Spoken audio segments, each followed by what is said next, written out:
predicted. We've also seen major flooding in places like Collier County, Sanibel, Fort Myers Beach. You're also seeing inland flooding because of the inundation that you're seeing. So some of the counties in the interior of the state are seeing major water events as well. We do know that Lee, Hendry, and Glades 911 call centers are being rerouted. Those comms are down, so calls are being answered, and teams and the people that are calling are being noted, and then those local first responders will deploy as soon as it's safe to do so. Now, obviously, local responders can make decisions, but by and large, until the storm passes, they are not going to go into a situation for rescue and put their own folks at risk. And so we know that there are folks who are in the really high risk zone A evacuation zones who did not evacuate. Some have called in, and those people are being logged, and there will be a response, but it's likely going to take a little time for this storm to move forward so that it's safe for the first responders to be able to do. We are getting reports, but it's going to take a little bit more time to know exactly in terms of structural damage, but we are getting some reports of structural damage in both Lee and Charlotte counties, but I would say overwhelmingly, it's been that surge that has been the biggest issue and the flooding that has resulted as a result of that. In some areas, we think it's hit 12 feet. Now, it is our meteorologists' view that the storm surge has likely peaked and will likely be less in the coming hours than it has been up to this point. But we know that this has been a big storm, and it's done a lot of damage as it is. It is going to continue to move through the state of Florida. You're going to see hurricane force winds in places in central Florida, perhaps. It's clearly a very strong tropical storm all the way until it exits the Florida Peninsula in the Atlantic Ocean. There are, as much as we're focused on Southwest Florida, very important, obviously, when you have a storm of this nature.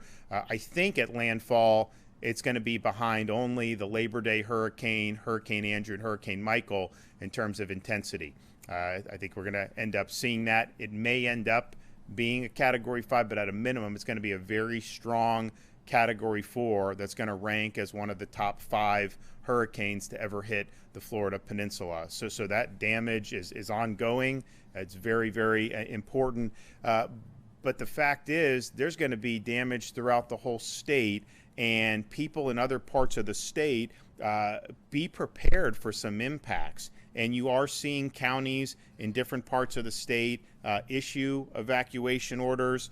Clay County in Northeast Florida, which we do anticipate some major flooding events in Northeast Florida. I think folks that are familiar with the St. Johns River know that when you have weather like this, you will see this. And so Clay County has issued mandatory evacuations of low-lying areas along the St. Johns River. Flagler County has issued mandatory evacuations of its barrier islands, low-lying areas, and mobile homes. Nassau has issued evacuation orders for low-lying areas. St. Johns County is evacuating coastal and low-lying areas, including the city of St. Augustine, as well as the city of St. Augustine Beach. Putnam County has recommended evacuation for low-lying areas and areas that have a history of flooding, and Sumter County is advising evacuations of mobile homes. And so those are places that are hundreds and hundreds of miles away from the initial impact in Southwest Florida, and yet they are having to evacuate folks that are living in vulnerable areas. We have over 1.1 million reported power outages.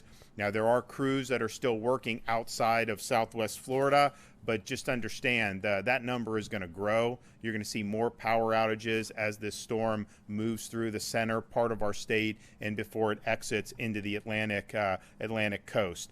There are 100 portable cell phone towers ready to be deployed into Southwest Florida once it is safe to enter, and should that be needed. We want to make sure people are staying out of the way of emergency crews and out of floodwaters and away from all down power lines. As soon as emergency crews can get in, they are going to get in. As soon as it's safe to go and clear the roadways, Florida Department of Transportation is going to go in and clear those roadways. These are all on standby. They are ready to go.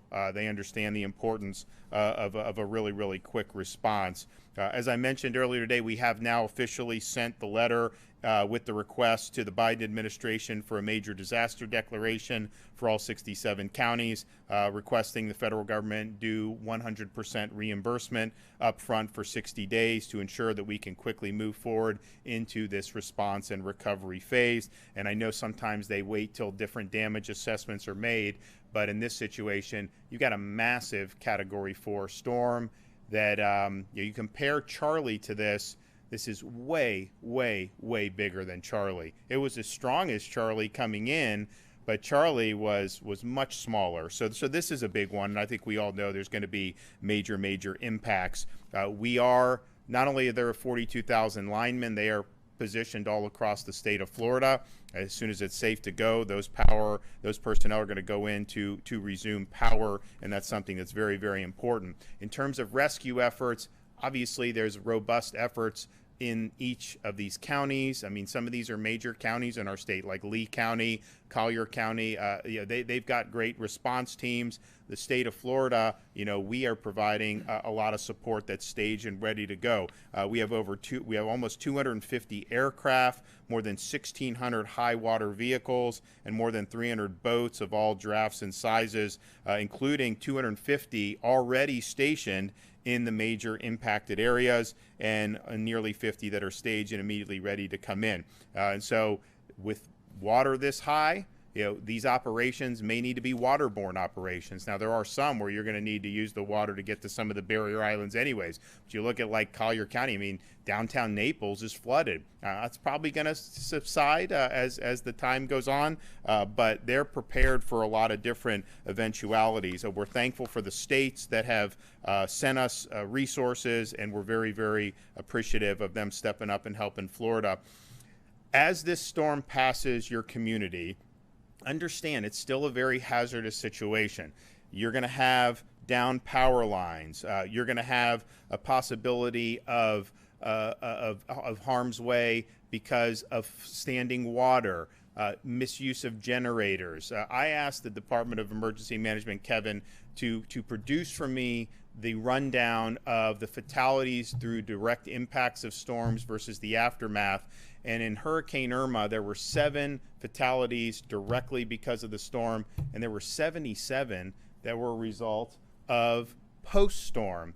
And a lot of that is standing water, down power lines, misuse of generators. So please just take precaution. Obviously, a ferocious storm coming in, very hazardous, very ominous. We know the life-threatening nature of that. But once the storm goes, once there is apparent calm, there are still plenty of hazards out there. So just please make sure that you're taking the proper precautions. I'm happy that Volunteer Florida has now activated the Florida Disaster Fund. Sometimes people say, hey, we want to help. What can we do?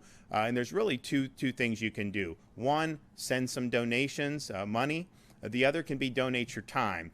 What's not helpful is sending items and sending things to us. We have a lot of stuff pre-positioned. If there's a need for other stuff, Kevin and his team will work. FEMA, all these other groups can work to provide that. But if you provide money to some volunteer organizations and charity groups, they can make a big impact in people's lives. And if you're willing to volunteer your time, there's going to be ways you can be put to work, because there's going to be a lot of people that are going to need help on the back end of this thing. So if you want to contribute, you can go to floridadisasterfund.org or text disaster to 20222.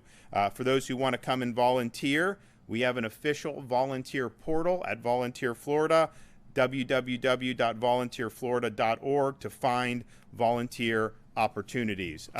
This storm is doing a number on the state of Florida. It is going to continue to move through this state today and through much of tomorrow. And there's going to continue to be a number of adverse effects. I can tell you that as soon as it moves beyond Southwest Florida, you're going to see a massive surge of personnel and supplies to be able to help those who are in need, get people back on their feet, and help to rebuild those communities. Kevin? Yes, sir. Thank you, Governor. I think everybody should know that the governor is extremely committed to being involved in this response, and he was here with me till late last night, and he was here with me early this morning, and he has not been anywhere but very near me the entire time. So, Governor, thank you so much for your leadership in that area. I mean, it means a lot to me, and it means a lot to the leadership. As the governor said, Hurricane Ian has made landfall this afternoon as a Category 4. Winds of 155 miles an hour. I'm not going to read all the statistics that the governor's mentioned, but I'll bring a couple of new ones here. 1,100 resource requests have been we've received 1,100 resource requests. We have fulfilled 900 of those. Again, the difference of the 200 is stuff that we just cannot get out on the road right now. We're working as quickly as possible to address those needs. We have well over 200 shelters open. We have 42,000 restoration personnel. We literally have, with first responders across the state and additional ones coming in, there's well over 10,000 responders statewide ready to do stuff. As the storm makes its way across Florida, I remind Floridians to stay indoors if you're in the path of the storm. If you're sheltering in place in the path of a storm and you still have power and Wi-Fi, please visit floridadisaster.org/info to fill out our shelter-in-place survey. We've had a lot of people answer that and give us that information. That helps us provide critical information to first responders about the demographics of your household so that they can aid your family as soon as possible. Please keep in mind that first responders may not be able to immediately enter impacted areas to assist you due to the safety hazards. I will say we are planning a 3-prong response to handle that specific issue. We have personnel staged to come in via ground, via vehicles.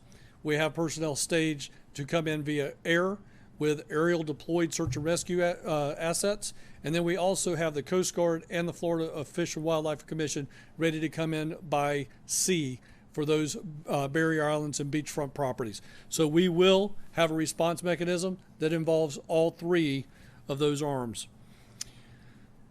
Shelter in place survey, again, I just reiterated, is floridadisaster.org/info.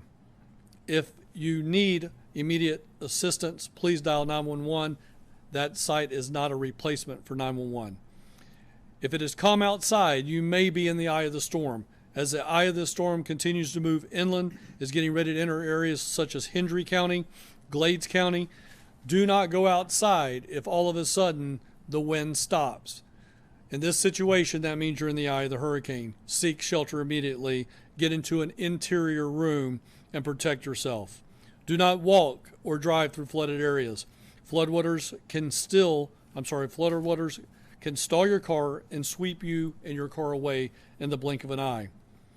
We received reports of isolated tornadoes across east central Florida. If you're in a tornado warning, again, seek an interior room free of windows, get low, and put something over the top of your head to protect yourself. If a tornado warning, self-deployments. We do not want individuals self-deploying out on their own. That is very, very dangerous. Leave that to the professionals that are trained in how to do that. Do not take your personal boat out in these situations. We do not want to have to respond to yet another problem. The governor mentioned there are more deaths as a result of indirect situations than the actual direct situation of storm surge wind at the beginning of a storm. So please, what we want you to do more than anything else is stay safe. Please be careful out there. Again, Governor, thank you. Do we have the Cajun Navy? They're on the way, right? There are reports that they are on the way.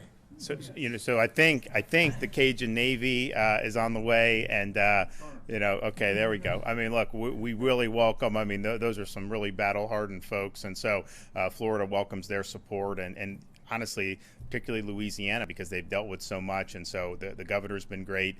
And look, we've got a long way to go before this storm exit the state, and there's going to be a lot of need to get into these communities, particularly in Southwest Florida, and offer the immediate assistance. But I do think the three-pronged strategy, we're going in by ground, air, and by sea, means that all hands are on deck, and there's going to be people that are going to be in harm's way. And what I've said is the folks were told in these areas of the hazards. They were given time to be able to make arrangements and to leave. Some chose not to do that.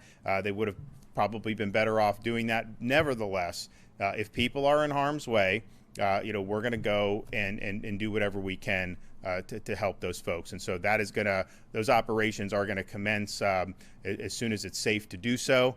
Certainly, I would say, no later than first thing in the morning? Yes, sir. Yeah, no later, as soon as it's light outside and people are able to do it. And then it begins with the clearing the roads, making sure that the electrical folks can get in there. I was able to thank a number of these linemen. We went over to Lake City where a number of them are staged. These are great folks. They're coming from all across the country. I mean, I met people from Alabama, from Texas, from Louisiana. They're all coming to Florida. When we were driving back to Tallahassee from Lake City, I saw this beautiful sight of all these electrical vehicles coming where they had all the electrical equipment on. And these are folks that are going to help put people's power back on. It was just a procession of them. So we talked about 42,000. I'll bet you after today, there's probably going to be significantly even more. So you really are seeing just a great logistical effort to put all hands on deck in this response. Okay, any questions? Yeah, Governor, you mentioned getting calls from people who have not evacuated, calls for help. About how many calls people were we talking about here? Kevin, you want to take that? So right now, I don't want to give you a solid number because it'd be a guess. I know earlier today we had the initial report was 21, and then we, because of the 911 issues in that Southwest Florida area, we had one small rural county that was answering calls for the larger county, saying that they had hundreds of calls.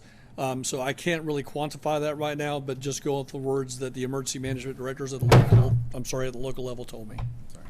Yes. Have you spoken to the president at all about getting that 100% coverage? I mean, has he? I know there's a lot of folks out there who are pushing for Florida to get that 100% coverage, but I know. So when we spoke yesterday, I mean, he said, all hands on deck, that he wants to be helpful. And he said, ask whatever you need, ask us. So he was inviting us to request support. And so that we think that this is probably the best thing that we can get at this juncture, given what we're dealing with. And so hopefully we'll get a favorable response on that. Yeah. Mr. Guthrie mentioned this earlier, but this is obviously a big flooding event, and a lot of these places might not have flood insurance. Do you have a sense of, how exposed a lot of these people are who don't have coverage from flood insurance? Not yet, but I think the issue is significant in the sense that these are not people that necessarily live in a, quote, flood zone. They live and they're asked, the realtor says, you're not in a flood zone. Well, they're not going to get the flood insurance. And I totally understand why people don't do that. But just because you're not in a, quote, flood zone does not mean that you're not at risk of a catastrophic event like this. And so I think you're going to see some clearly. How many, that remains to be seen. Now, there are programs that FEMA has to try to provide relief for people, but it is not going to be commensurate to having had a policy. And so this is an issue that we're going to have to deal with. But I do think it will be something, because we deal with this in other storms across the country, including Florida. When you have this about the homeowners policy will cover certain things, but the flood policy covers probably the most significant risk for most homeowners in Florida, given the risk of flooding that we have in so many different parts of our state. So we're sensitive to that. There's obviously going to be some folks that are going to be in need of support and relief, and we're obviously going to work as best we can. I will say that people have been asking about some of the overall homeowners insurance with like Citizens. Citizens, I think right now they're between $6 and $7 billion of surplus. They're modeling, based on paying out a lot of money in claims for this, was that they would still have between $4 and $5 billion in surplus, and so they view themselves as being able to weather this. Individual carriers, they have to go through a stress test to be able to have their policies approved. And so this year they had tested under a direct impact on Tampa Bay, then what would happen. And so, they have policies, they have reinsurance, we have our RAP program, and of course the CAT fund. But for citizens, they feel very strongly that they're going to be able to handle this and still have pretty significant reserves. Okay, thanks so much. I'll see you guys.